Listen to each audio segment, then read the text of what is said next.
Bonjour, alors dans cette vidéo, je vais apporter quelques éléments de réponse à une question qu'on me pose souvent, qui est de savoir qu'est-ce qu'on peut faire dans une situation de forte crise si la crise qui semble s'annoncer venait à mettre en danger l'ensemble du système financier, par exemple l'euro ou d'autres monnaies papier, et ainsi que évidemment l'ensemble du système bancaire. Alors, dans un tel contexte, évidemment, avoir simplement une banque solide ne sera pas suffisant si les monnaies perdent leur valeur, évidemment. Et je dis qu'à ce moment-là, il faut switcher une grande partie de ces actifs vers des valeurs tangibles. Et justement, je vais vous parler dans cette vidéo d'une valeur tangible qui me semble particulièrement intéressante, qui est le pétrole. Donc on va faire un point sur la situation de cet actif aujourd'hui et notamment sur l'élément clé de compréhension qui est la situation du pétrole de schiste aux États-Unis. Alors cet article de Seeking Alpha ici fait un point sur les cash flows qui ont été réalisés par les compagnies pétrolières en pétrole de schiste aux États-Unis sur les derniers trimestres. Alors vous voyez que au premier trimestre 2019, on a eu une dégradation marquée de la situation.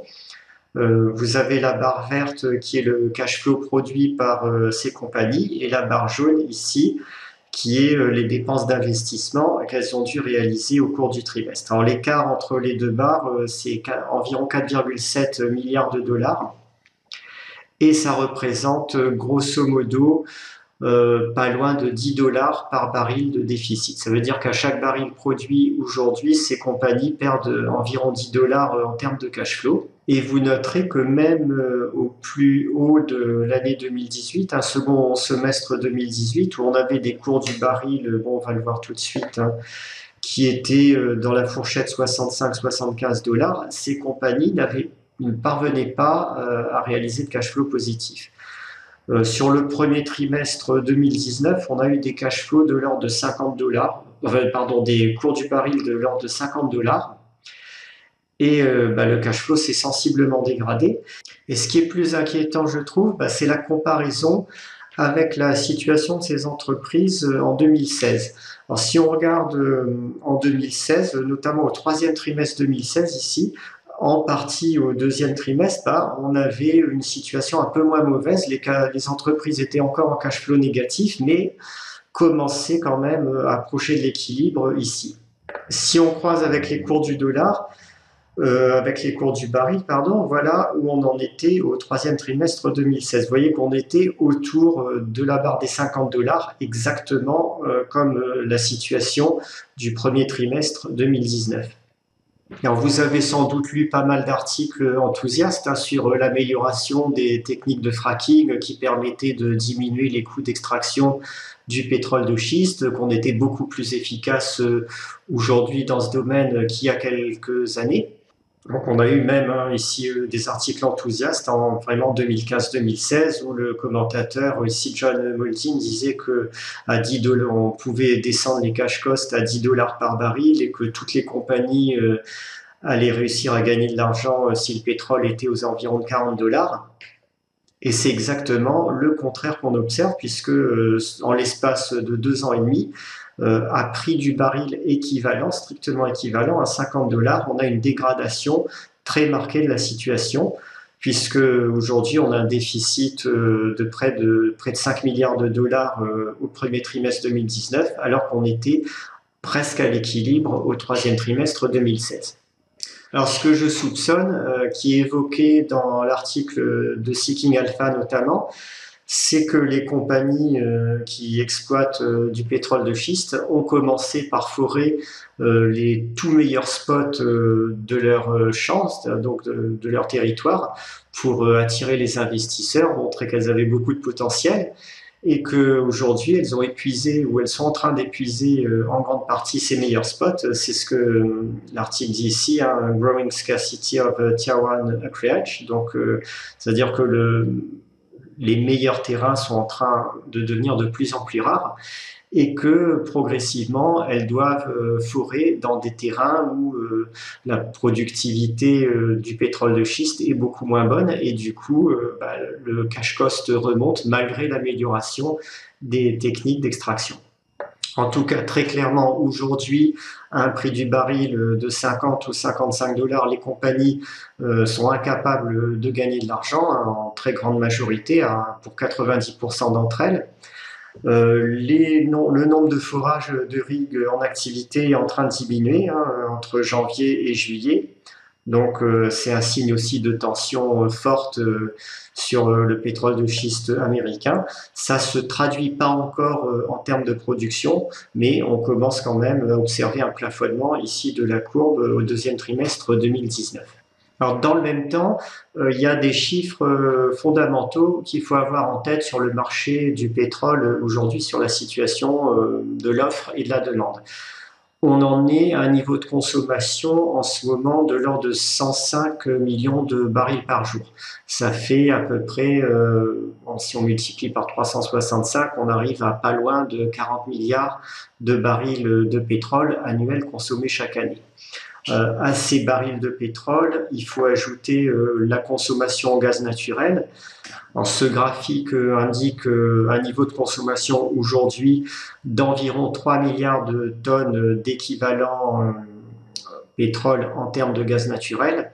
Si on convertit en barils, on multiplie à peu près par 7 et ça fait environ 20 milliards de tonnes supplémentaires. Donc en gros, on consomme aujourd'hui pétrole plus équivalent pétrole en gaz naturel aux environs de 60 milliards de barils annuels chaque année dans le monde.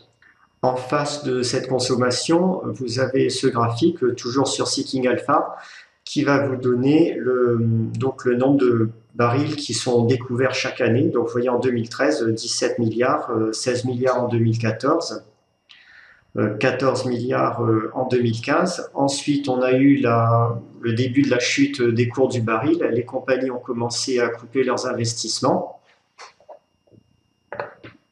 Donc je vous rappelle, hein, en début 2016, le baril est quand même tombé à 30 dollars. Donc évidemment, ça a été un choc pour toutes les compagnies pétrolières qui étaient en opération à ce moment-là.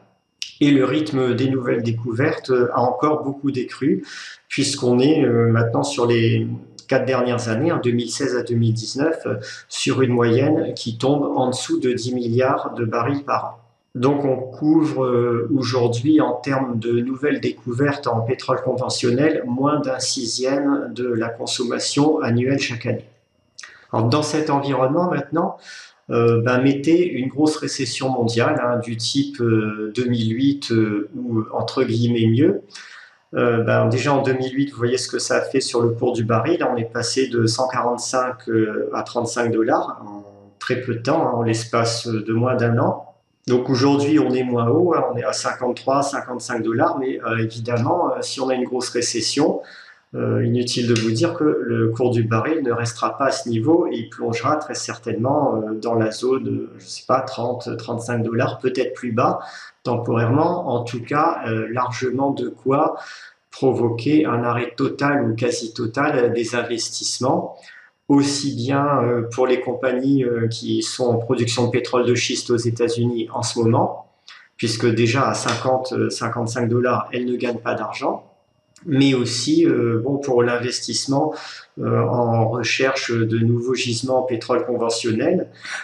Les compagnies pétrolières, les grosses compagnies pétrolières sont encore sous le choc du plongeon des cours du baril en 2016. Elles n'osent toujours pas relancer de gros investissements. D'ailleurs, même au moment où elles étaient encore en train de faire de gros investissements, vous voyez qu'on était très loin des 60 milliards de nouvelles découvertes qu'il faudrait pour compenser la consommation. Mais clairement, hein, si on a une nouvelle récession, ces investissements vont encore être réduits. Et on aura certainement à ce moment-là une grosse érosion de la production de pétrole mondiale, à la fois sous l'effet de la déplétion des champs naturels en pétrole conventionnel et de la chute de production qui risque d'arriver sur le pétrole de schiste américain si les sociétés continuent à perdre de l'argent comme elles le font en ce moment. Si vous mettez en face de cette conjoncture, de cette situation prévisible, l'évolution de la demande, cette fois en pétrole, dans le monde, bon, vous constatez ici que même une grosse récession d'ampleur mondiale comme 2008-2009 arrive à peine à faire régresser la demande mondiale en pétrole. On est passé ici, vous voyez, de 86 milliards de barils à 84,5 en 2009, donc toute petite baisse. En un an, on était déjà au-dessus du niveau d'avant-crise, c'est-à-dire du niveau de 2007. Donc une fois que la prochaine crise qu'on attend approchera de sa fin, il est évident que la demande mondiale va repartir fort, hein, parce qu'il y a quand même une croissance générale qui est tirée par les pays émergents qui voient leur niveau de vie progresser.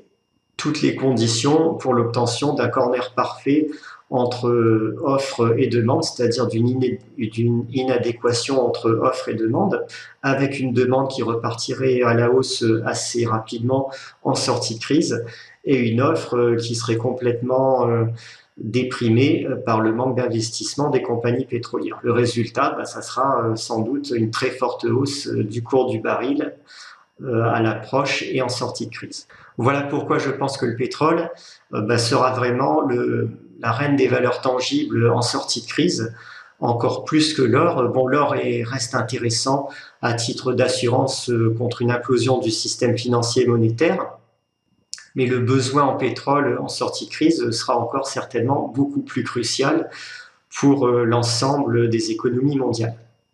Alors, je ne vous conseille pas d'investir massivement dès maintenant dans le secteur des valeurs pétrolières. Bon, rappelez-vous quand même ce qui s'est passé en 2008 avec cette chute des cours du baril.